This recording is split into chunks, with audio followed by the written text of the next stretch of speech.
चलिए, तो इससे पहले हमने सिंधु घाटी सभ्यता के बारे में सारी कहानी पढ़ चुके थे, उनसे कुछ इम्पोर्टेंट क्वेश्चन भी हमने किया था। और आज जो हम करने वाले हैं टॉपिक का नाम है वैदिक संस्कृति, और इनसे रिलेटेड जो हैं हम क्वेश्चंस और उनके कुछ एक्सप्लेनेशन के बारे में देखेंगे। ठीक है, तो चलिए, पहला क्वेश्चन है संस्कृत भाषा का पहला व्याकरणकर्ता कौन था। तो सबसे पहला कौन था, तो ऑप्शन है आपका कल्हन, या फिर मैत्रेय, या फिर कालिदास, या पाणिनि। तो आंसर कौन सा होगा कि संस्कृत भाषा का जो पहला व्याकरणकर्ता था उनका नाम था पाणिनि। ठीक है, तो option number D is correct. इन्होंने एक प्रसिद्ध व्याकरण ग्रंथ भी लिखा था जिनका क्या नाम था, तो अष्टाध्यायी। ठीक है, तो इस तरह से हमने देख लिया। तो पहले क्वेश्चन का जो आंसर हो गया ये पाणिनि। चलिए, तो दूसरे क्वेश्चन की ओर चलते हैं। क्वेश्चन है कि निम्न में से कौन सा चिकित्सक नहीं था। तो कौन व्यक्ति था इनमें से जो चिकित्सक नहीं था। तो हम क्वेश्चन देखेंगे। तो पहला है सुश्रुत, दूसरा है चरक, तीसरा है चावक, और चौथा है ध्वंतरी। तो इनमें से कौन सा है, तो आंसर इनमें से कौन सा हो जाएगा, चावक। तो ये जो है वो जो एक चिकित्सक नहीं थे। सुषुप्त, चरक और धन्वंतरी, ये तीनों जो थे वह एक चिकित्सक के रूप में थे, जबकि चावक का पहचान जो है दर्शन शास्त्र के लिए, दर्शन आचार्य के लिए माना जाता है। दर्शन आचार्य के लिए माना जाता है। ये जो थे वह दर्शन चाणक्य दर्शन नामक सिद्धांत का भी उन्होंने प्रतिपादन किया था। इन्होंने दर्शन जो है वह दर्शन सिद्धांत नामक एक का उस चीज़ का प्रतिपादन भी किया। अगला क्वेश्चन है आपका कि निम्न में से योग के प्रेरणता कौन थे। पतंजलि, वानभट्ट, या आत्रेय, या वात्रकंता। कौन थे, तो पतंजलि। कौन थे, पतंजलि। ये योग सिद्धांत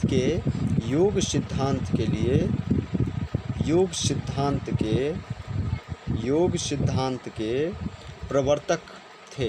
ये कौन थे, तो पतंजलि। उसके बाद अगला क्वेश्चन है कि वैदिक आर्य का प्रमुख भोजन क्या था। तो इनका प्रमुख भोजन जो था वह था दूध एवं इसके उत्पाद। ये इन्हीं का जो है बहुत ज़्यादा इम्पोर्टेंट था उस समय। और गाय उन लोगों का जो था वह एक क्या था, धन संपत्ति ही था। ठीक ना, भूमि का उतना इम्पोर्टेंस नहीं था जितना कि गाय का था। ठीक ना, तो इसलिए सबसे ज़्यादा इम्पोर्टेंट जो होगा दूध एवं इसके उत्पाद। अगला क्वेश्चन कि वैदिक युग में राजा अपनी जनता से जो कर वसूला करते थे, टैक्स जो वसूल करते थे, उसे क्या कहा जाता था, तो उसे बलि कहा जाता था। क्या कहा जाता था, वैदिक युग में जो मतलब कर वसूला जाता था, टैक्स, उसे बलि कहा जाता था।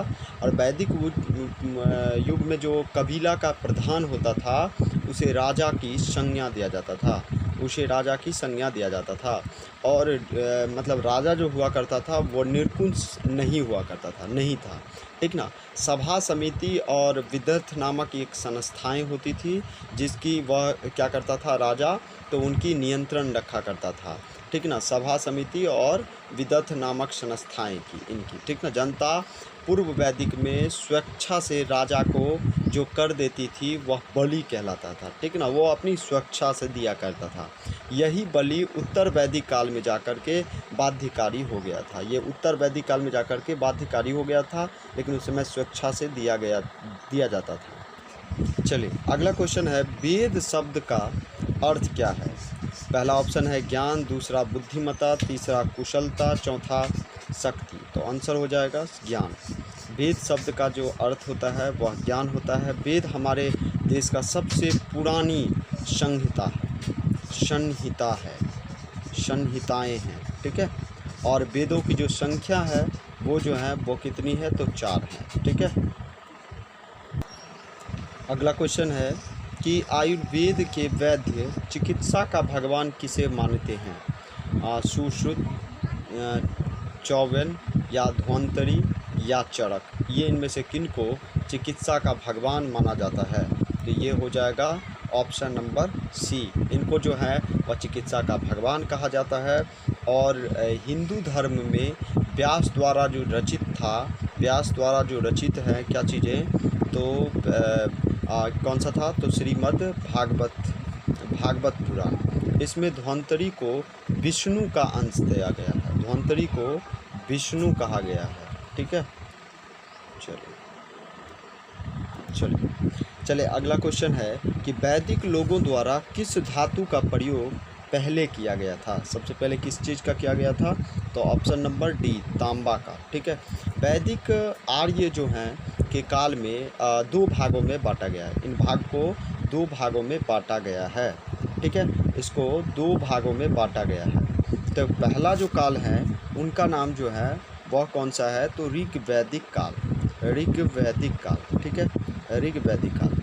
और इस चीज़ को ये जो काल हैं वो 1500 से लेकर के ईसा पूर्व से लेकर के 1500 ईसा पूर्व से लेकर के 1000 ईसा पूर्व तक। दूसरे का जो नाम है वो है उत्तर वैदिक काल।